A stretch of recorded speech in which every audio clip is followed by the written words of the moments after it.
ನಮಸ್ಕಾರ. ನನ್ನ ಹೆಸರು ಸಂತೋಷ್ ಅಂತ, ಕನಕಪುರದಿಂದ. ಇವತ್ತು ನಾನು ಇಲ್ಲಿ ಮಾತಾಡೋದಕ್ಕೆ ಬಂದಿರೋ ವಿಚಾರ ಏನು ಅಂದರೆ, ಬೆಂಗಳೂರು ಯೂನಿವರ್ಸಿಟಿಯ ದೊಡ್ಡ ಘನಕಾರ್ಯ ಬಗ್ಗೆ. ಯಾಕೆಂದರೆ ಬೆಂಗಳೂರು ಯೂನಿವರ್ಸಿಟಿಗೆ ದುಡ್ಡಿನ ದಾಹ ಜಾಸ್ತಿ ಆಗಿದೆ. ವಿದ್ಯಾರ್ಥಿಗಳಿಂದ ಹೇಗೆಲ್ಲ ನಾವು ದುಡ್ಡನ್ನು ವಸೂಲಿ ಮಾಡಬೇಕು, ಹೇಗೆಲ್ಲ ದುಡ್ಡನ್ನು ಮಾಡಬೇಕು ಅಂತ ಪ್ರತಿಕ್ಷಣ ಯೋಚನೆ ಮಾಡ್ತಾನೆ ಇರ್ತಾರೆ. ನಾನು ಮಾತಾಡ್ತಾ ಇರೋದು 2021ರಲ್ಲಿ ಅಡ್ಮಿಷನ್ ಆಗಿ 2024ಕ್ಕೆ ಪಾಸ್ಔಟ್ ಆದಂಥ ವಿದ್ಯಾರ್ಥಿಗಳ ಬಗ್ಗೆ. ಆ ಬ್ಯಾಚಲ್ಲಿ ನಾನು ಒಬ್ಬ ವಿದ್ಯಾರ್ಥಿ. ಯಾಕೆಂದರೆ ಒಂದು ಎಕ್ಸಾಂಪಲ್ ಕೊಡ್ತೀನಿ ಸ್ನೇಹಿತರೆ. ನಾನು ಡಿಗ್ರಿ ಓದ್ತಿರ್ಬೇಕಾದ್ರೆ 4th ಸೆಮ್ ಎಕ್ಸಾಮ್ ಬರೆಯುವಂಥ ಆ ಟೈಮಲ್ಲಿ ನಮಗೆ ಇನ್ನೂ 3rd ಸೆಮ್ ರಿಸಲ್ಟ್ ಕೊಟ್ಟಿರಲಿಲ್ಲ.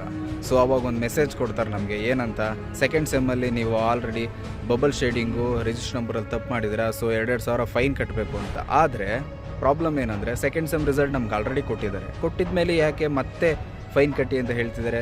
ಈ ರೀತಿಯಾಗಿ ತಪ್ಪಾಗಿ ಅವರು ಮೆಸೇಜನ್ನು ಕಳಿಸಿದ್ರು. ಅನ್ಯಾಯವಾಗಿ 5 ರಿಂದ 6 ಕೋಟಿ ರೂಪಾಯಿ 7 ಕೋಟಿ ರೂಪಾಯಿ ತನಕ ದುಡ್ಡು ಮಾಡೋದಕ್ಕೆ ರೆಡಿಯಾಗಿದ್ದರು. ಸೊ ಅವಾಗ ನಾವು ನಮ್ಮ ಸ್ನೇಹಿತರೆಲ್ಲ ಸೇರಿ ಹೋರಾಟ ಮಾಡಿ ಹೇಗೋ ರಿಸಲ್ಟನ್ನು ತೊಗೊಂಡಿದ್ವಿ. ಆದರೆ ನಮ್ಮ ಹತ್ರನೇ ಪ್ರತಿ ಸೆಮ್ಮಲ್ಲೂ 200 ರಿಂದ 300 ರೂಪಾಯಿ ಗಟ್ಟಲೆ ಮಾರ್ಕ್ಸ್ ಕಾರ್ಡ್ ಫೀಸ್ ಇಸ್ಕೊಂಡು, ಲಾಸ್ಟ್ ಸೆಮ್ಮಲ್ಲಿ 6th ಸೆಮ್ನಲ್ಲಿ ನಮ್ಮ ಹತ್ರ 1,730 ರೂಪಾಯಿ ಕಾನ್ವೊಕೇಶನ್ ಸರ್ಟಿಫಿಕೇಟ್ ಅಂತ ಹೇಳಿ ಅದನ್ನು ಫೀಸ್ ಕಲೆಕ್ಟ್ ಮಾಡಿಕೊಂಡು, ಇವಾಗ ನಾವು ಹಾರ್ಡ್ ಕಾಪಿ ಕೊಡೋದಿಲ್ಲ, ಪ್ರಿಂಟ್ ಮಾಡೋದಿಲ್ಲ, ಆದರೆ ಡಿಜಿಲಾಕರಲ್ಲಿ ಮತ್ತು ಈ KSDCನಲ್ಲಿ ನಾವು ಅಪ್ಲೋಡ್ ಮಾಡ್ತೀವಿ, ನೀವು ಅಲ್ಲಿ ಪ್ರಿಂಟ್ ತೊಗೊಳ್ಳಿ ಅಂತ ಹೇಳ್ತಿದ್ದಾರೆ. ಅಲ್ಲ ಸ್ವಾಮಿ, ಡಿಜಿಟಲಲ್ಲಿ ಬಿಡೋದ ಹಾಗಿದ್ರೆ ನಮ್ಮ ಹತ್ರ ಯಾಕೆ ದುಡ್ಡನ್ನು ಇಸ್ಕೋಬೇಕಾಗಿತ್ತು? 3,050 ರೂಪಾಯಿ ಪ್ರತಿ ವಿದ್ಯಾರ್ಥಿಯಿಂದ ಕಲೆಕ್ಟ್ ಮಾಡಿ ಇವಾಗ ಪ್ರಿಂಟ್ ಕೊಡೋದಿಲ್ಲ, ಹಾರ್ಡ್ ಕಾಪಿ ಕೊಡೋದಿಲ್ಲ ಅಂತ ಹೇಳಿದ್ರೆ ಅಂದಮೇಲೆ ಯಾಕೆ ನಮ್ಮ ಹತ್ರ ಇಸ್ಕೊಳ್ಬೇಕಾಗಿತ್ತು? ಒಂದು ಕಾಲೇಜಿಂದ 1000+ ಸ್ಟೂಡೆಂಟ್ಸ್ ಇರ್ತಾರೆ ಸ್ವಾಮಿ.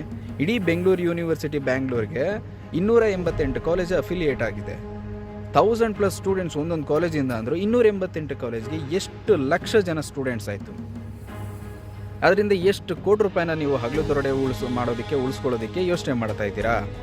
ನೋಡಿ, ನೀವು ಹಾಕಿರುವಂಥ ಮೆಸೇಜು ಎಷ್ಟು ಅಸಹ್ಯವಾಗಿದೆ, ಎಷ್ಟು ಚೀಪಾಗಿದೆ ಅಂತ ಹೇಳಿದ್ರೆ ಅದನ್ನು ಫೋಟೋದಲ್ಲಿ ಹಾಕಿದ್ದೀನಿ ನೋಡಿ ಸ್ನೇಹಿತರೆ. ಯಾಕಂದರೆ ಹರಿಯೋದಿಲ್ಲ, ಒದ್ದೆ ಆಗೋದಿಲ್ಲ, ಕೈಗೆ ಸಿಗೋದಿಲ್ಲ, ಮುಟ್ಟಕ್ಕಾಗೋದಿಲ್ಲ, ಏನು ಮಾಡೋಕ್ಕಾಗಲ್ಲ. ತುಂಬ ಸೆಕ್ಯೂರ್ ಆಗಿರುವಂತಹ ಒಂದು ಮಾರ್ಕ್ಸ್ ಕಾರ್ಡನ್ನು ನಾವು ಪ್ರತಿಯೊಬ್ಬ ವಿದ್ಯಾರ್ಥಿಗೂ ಕೊಡ್ತಾ ಇದ್ದೀವಿ ಅಂತ ಹೇಳ್ತಾ ಇದ್ದೀರಲ್ಲ, ನಾಚಿಕೆ ಆಗಲ್ವಾ ನಿಮಗೆ ಈ ರೀತಿ ಅನೌನ್ಸ್ ಮಾಡೋದಕ್ಕೆ? ನೋಡಿ ಸ್ನೇಹಿತರೆ, ಬೆಂಗಳೂರು ಯೂನಿವರ್ಸಿಟಿ ಮಾಡ್ತಾ ಇರ್ತಕ್ಕಂಥ ಈ ಒಂದು ಹಗಲು ದರೋಡೆಯನ್ನು ದಯವಿಟ್ಟು ಎಲ್ಲರೂ ಗಮನ ಹರಿಸಿ.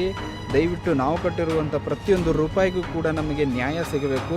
ಯಾಕೆಂದರೆ ಬೆಂಗಳೂರು ಯೂನಿವರ್ಸಿಟಿಲಿ ಓದುವಂಥವ್ರು ಎಲ್ಲರೂ ಕೂಡ ಶ್ರೀಮಂತರ ಮಕ್ಕಳಾಗಿರಲ್ಲ. 90% ಎಲ್ಲ ಮಿಡಲ್ ಕ್ಲಾಸ್ ಫ್ಯಾಮಿಲಿ ಮತ್ತು ಬಡತನದಿಂದ ಬಂದಿರೋರೇ ಆಗಿರ್ತಾರೆ.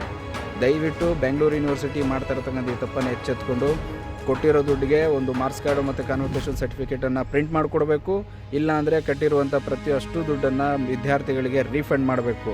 ಎಲ್ಲ ವಿದ್ಯಾರ್ಥಿಗಳು ಯಾರೆಲ್ಲ ದುಡ್ಡು ಕಟ್ಟಿದ್ದೀರಿ ದಯವಿಟ್ಟು ಅವರೆಲ್ಲರೂ ಕೂಡ ಎಚ್ಚೆತ್ಕೊಳ್ಳಿ, ಯೂನಿವರ್ಸಿಟಿಗೆ ಪಾಠ ಕಲಿಸ್ಬೇಕು.